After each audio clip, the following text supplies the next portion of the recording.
state your name and your affiliation. My name is Jimbo Simmons. I'm a Choctaw, originally born and raised in Oklahoma, but our homeland is Mississippi, Alabama, and Georgia.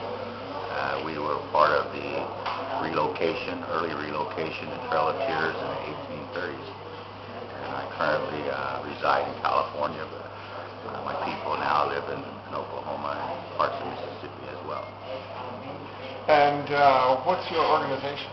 I work with the American Indian Movement and the Grand Governing Council of the leadership of the American Indian Movement, but also work in the Bay Area for the American Indian Movement West, local chapter in the Bay Area. Okay.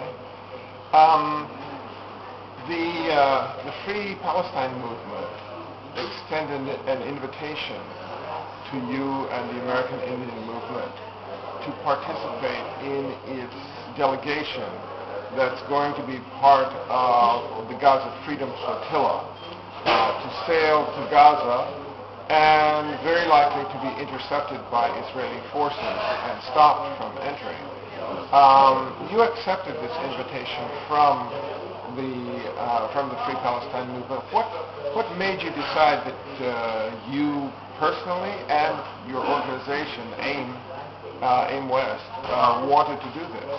Well, I think first of all, for me, it's an honor to be a part of this effort to bring attention to the issue of the Palestinian people. I myself, coming into the American Indian movement in the early 70s, have always known that there had always been solidarity between liberation struggles, particularly the American Indian movement and the Palestine Liberation Organization. That's how far back our relationship goes. And one of the first, learning about armed struggle, liberation struggles around the world was the Palestinians for me. And later on it became the IRA and of course the other liberation struggles throughout the Americas.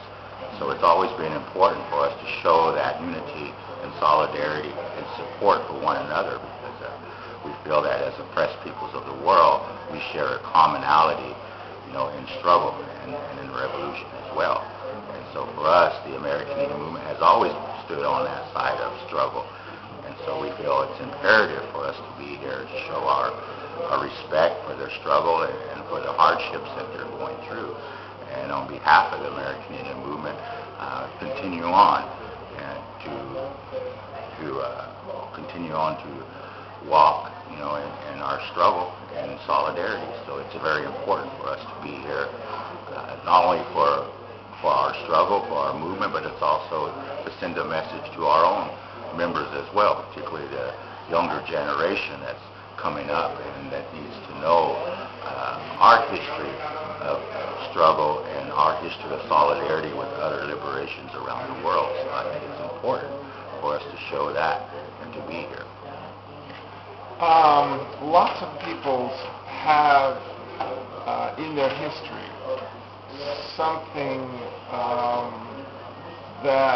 some struggle that they've gone through, something that characterizes their existence, and sometimes it's more than one thing that they have suffered and endured and hopefully come out stronger as a result. For example, the Jews have had the discrimination in Europe, especially during the Inquisition and later the Holocaust in Europe.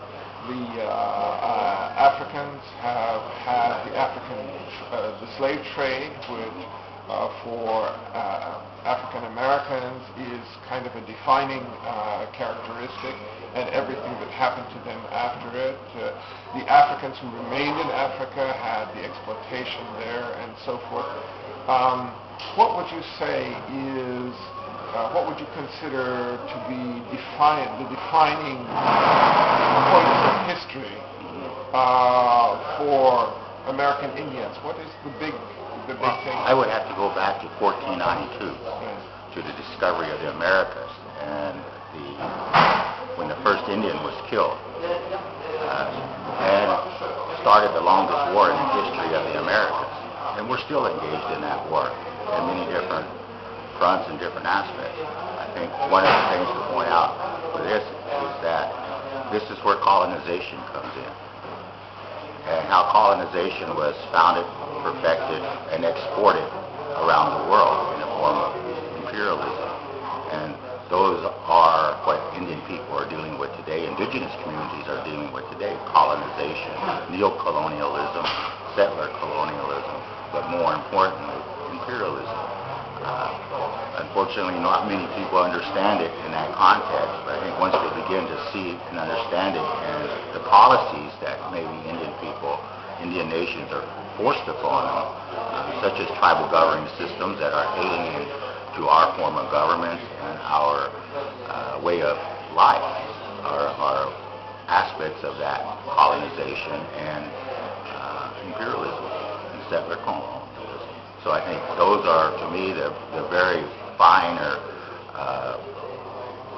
subtle ways that they go about it. The other way I look at it is, I call it ethnic cleansing, where Indian nations have to choose what nation they're going to be of in terms of intermarriage, or even more so, the federal government telling them who can be Indian and who's not Indian. And I think that is a very good parallel of what's happening with the Palestinian people, who chooses to be who they are, and who makes those definitions, I think, is what we're up against.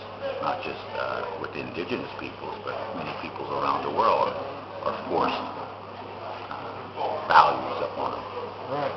Well, you mentioned ethnic cleansing, and there are terms that are similar or to some extent interchangeable that are used to describe the struggles of different peoples, such as the Jews and, let's say, Bosnians and Palestinians. You have terms like genocide, ethnic cleansing, Holocaust, and of course the Palestinians use the term Nakba, meaning the catastrophe. And how would you see the American Indian as it relates to these terminologies and the American Indian experience with things like ethnic cleansing, genocide, and so forth? And how does that connect you with the Palestinian and the Jewish experience? Well, I think once you begin to do your own research and find out about the history of those people and those struggles, you begin to see some parallels, or you begin to see some, I guess you'll see the way it's been done. And then if you're a Native American or American Indian or Indian, then you see, well, hey, that's what happened to our people. So it becomes very more real. And so I think for us, the reality of that is, I mean, for me, I'm a full-blood Choctaw. And many of our people today, there's not that many full-bloods, period. They're either they're intermarried. Maybe, for example, you're a Lakota and you're Choctaw, but the government says in order to be a member of a tribe or federally recognized tribe, you got to choose between one of those two. Well, the thing is for us as Indian people, they're full-blood Indians. They're Indians. And the only way that we're able to pick or have a choice, and sometimes we don't, because of the clan.